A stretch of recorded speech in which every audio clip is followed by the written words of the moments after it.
আরেকটা খুব ইন্টারেস্টিং একটা ব্যাপার, আজকাল তো এআই এর যুগ, একদম ভীষণভাবে প্রচন্ড গতিতে এগোচ্ছে সমস্ত ক্ষেত্রে। ঠিক। আমরা দেখতে পাচ্ছি সারা পৃথিবী জুড়ে, এবং এআই বাবল একটা ক্রিয়েট হচ্ছে, সেটাও আমরা শুনতে পাচ্ছি। কারেক্ট। তবে এই যে মেডিকেশনের ক্ষেত্রে গুগলের হেল্প নেওয়া বা এআই কে জিজ্ঞেস করে ওষুধ কিনে খাওয়া, সেটা কি বিপর্যয় ডেকে নিয়ে আসতে পারে?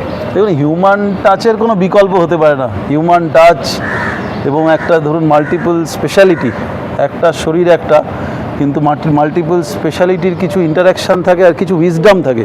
এই উইজডম এআই কিন্তু ধরতে পারে না, কিন্তু বহু ক্ষেত্রেই সবাই তো লেখা করে বটে। এবং আমরা দেখেছি যে এআই হয়তো, ধরুন আমরা এই যে আজ স্টেথো নিয়ে ঘুরছি, আজ হয়তো বুকে একটু এমনভাবে জিনিসটা শুনছি, এই জিনিসটা পুরোটা কি এআই ম্যাচ করতে পারবে?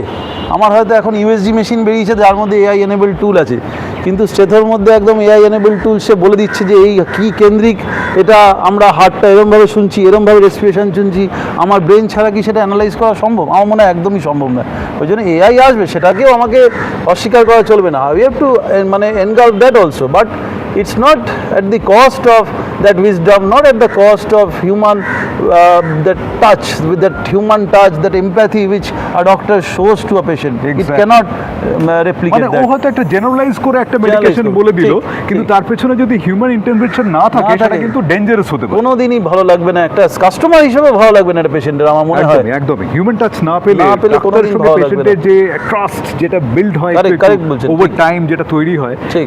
আপনার সঙ্গে আমি কথা বলছি, আপনি হাসছেন, এই যে ব্যাপারটা একটা রেসিপ্রোকেশন খুব দরকার, এটা ভীষণ রকম। এবং একটার পরে আরেকটা যে কোশ্চেন আসে মাথায়, এই যে বলতে একটা আমরা অনেকটা ডিজিজটাকে একটা ট্র্যাজেক্টরির মধ্যে নিয়ে যাই একটা পেশেন্টকে, 14-15 দিন 20 দিন যতদিনই থাকে, এবং তারপরে তারা চেম্বারে আসে নানান প্রশ্নের মধ্যে। অনেক ক্ষেত্রে এরকম হয় যে আমি হয়তো ভুগছি, অনেকদিন ধরে ভুগছি, কিন্তু আমি ভয় পাচ্ছি ভেতরে, ডাক্তারবাবুকে গিয়ে বললাম, ডাক্তারবাবু এরকম, এর থেকে এটা হবে না তো, ওটা হবে না তো, উনি হয়তো কিছু বললেন না, খালি একটু হাসলেন, বললেন অত চিন্তা করবেন না, সব ঠিক হয়ে যাবে। এটাই বিরাট একটা ব্যাপার। এখান থেকেই হয়তো আবার এআই এর ওই যে সব কিছু কথা বলছে না মানুষেরা, মানুষ না কথা বললে তখন এই মেশিন কথা বলবে, এটা হবে।